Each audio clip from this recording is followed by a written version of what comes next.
ang tanging bituin. Hindi ito matatagpuan sa bilis ng simula o sa init ng unang alab ng tag-araw.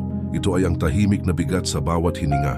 Ang pangalang sa puso ay laging umaapaw.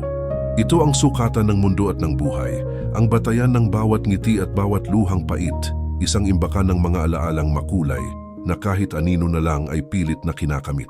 Para itong himig sa gitna ng maraming tao o bango na naiwan, sa lumang kasuotan isang harding namumukadkad pa rin ng buo kahit ang nagtanim ay matagal nang lumisan. Ang matagpuan ito ay parang masilaya ng araw, ang mawala ito ay tila walamig ng buwan sa gabi. Ngunit kapag ang sinulid ng pag-ibig ay sumilang, ito ang gabay sa kaluluwa, mananatili sa tabi. Araset